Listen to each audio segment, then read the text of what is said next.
এক ভাই প্রশ্ন করছেন, বাংলাদেশ ইসলামী ছাত্র শিবির বা জামাত ইসলামী যদি ক্ষমতায় যায় তাহলে তাদের প্রথম ইসলামী কার্যক্রম কি হবে? ইসলামী ছাত্র শিবির ক্ষমতায় যাওয়ার পরে, ইসলামী ছাত্র শিবির তার ক্ষমতায় যাবে না, ছাত্র শিবির ইলেকশনও করে না, এটা স্টুডেন্ট অর্গানাইজেশন। স্টুডেন্ট অর্গানাইজেশন হিসেবে পলিটিক্যাল অ্যাফিলিয়েশন আমাদের নাই, যেটা থাকে কনসাসমূলক।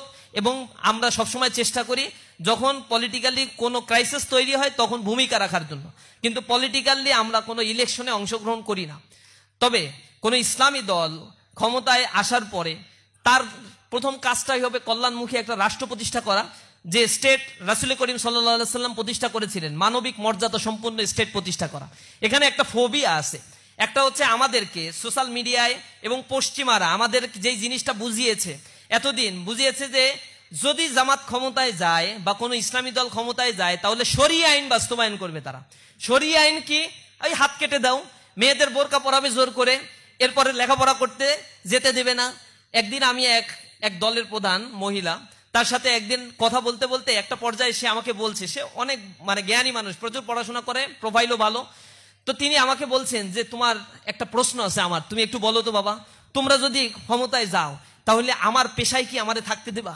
আমার 2টা মেয়ে আছে, ওরা কি স্কুল করতে পারবে? আমি অবাক হয়ে বললাম যে আপনার এই প্রশ্নের জন্মানোর কারণ কি? বলছে না, তোমাদের তো এমনি ভালোবাসি, কিন্তু তোমরা ক্ষমতায় গেলে কি না কি করে ফেলো বা এইগুলো মানুষ বলে, আমাদের বলছে যে তোমরা মেয়েদের নাকি ঘর থেকে বের হইতে দেবা না, পড়তে দেবা না, এরপরে ওই যে কি বলে শরীয়তের আইন বাস্তবায়ন করবা, হাত কেটে দেবা। শরীয়ত কি খালি হাত কাটা? শরীয়ত কি খালি বোরকা পরায় রাখা? এগুলা তো শরীয়তের থাউজেন্ডস অফ ওয়ার্কের মধ্যে সিম্পল কয়েকটা কাজ, এবং সেইগুলারও অপব্যাখ্যা করা হয়। হাত কাটে, চুরি করলে হাত কাটতে হবে। হযরত ওমর রাদিয়াল্লাহু তাআলা আনহুর সময় একবার মক্কা মদিনায় দুর্ভিক্ষ দেখা দিয়েছিল। এই সময় এই বিধানটা সাময়িক সময়ের জন্য কার্যকর করা হয় নাই। কেন করা হয়নি?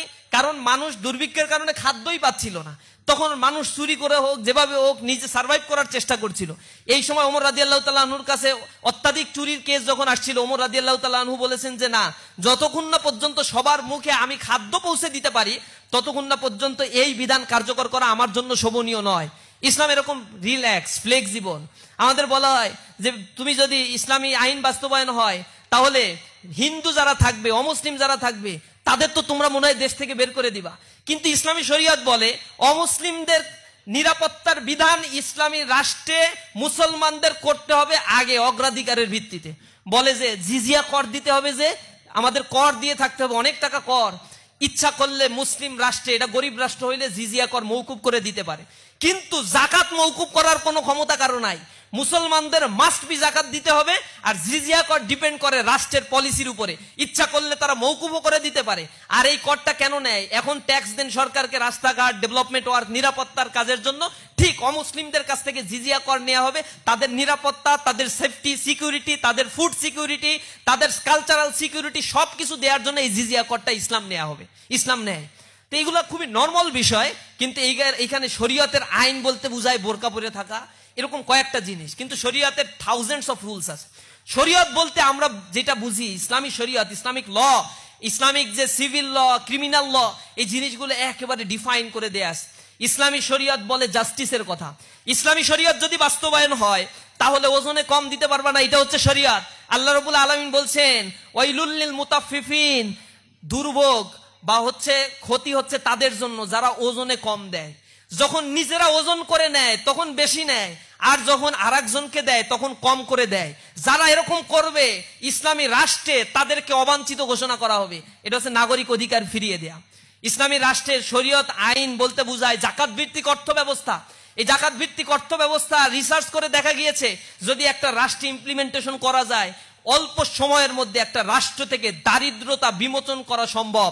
যেমনি ওমর রাদিয়াল্লাহু তাআলা আনহুর সময় জাকাত ভিত্তিক অর্থ ব্যবস্থা থাকার কারণে এক ব্যক্তি, ঘটনা হচ্ছে তিনি বস্তা ভরে দিনার নিয়ে হেঁটে বেড়াচ্ছেন, খুঁজতেছেন জাকাতের টাকা দিবেন, কাকে দিবেন, খুঁজে পাচ্ছেন না। একটা পর্যায়ে এক লোককে পাইলো, উস্কো শুষ্কো চেহারা এবং একটা বস্তা নিয়ে ঘুরে বেড়াচ্ছে। এরপরে সে জিজ্ঞাসা করলো যে বাবা, তোমারেও তো খুঁজতেছি আমি, জাকাতের টাকা আমার অনেক রয়েছে, এটা দেওয়ার লোক নাই, তুমি এগুলা নিয়ে আমাকে মাফ করো। ওই লোকটা বলছে, এই তোমার এটার মধ্যে কয় টাকা আছে? তুমি কি জানো আমার এই বস্তার মধ্যে ঠিক এরকম পরিমাণ টাকা নিয়ে ঘুরতেছি, জাকাত দেওয়ার মতো লোক খুঁজে পাচ্ছি না আমি।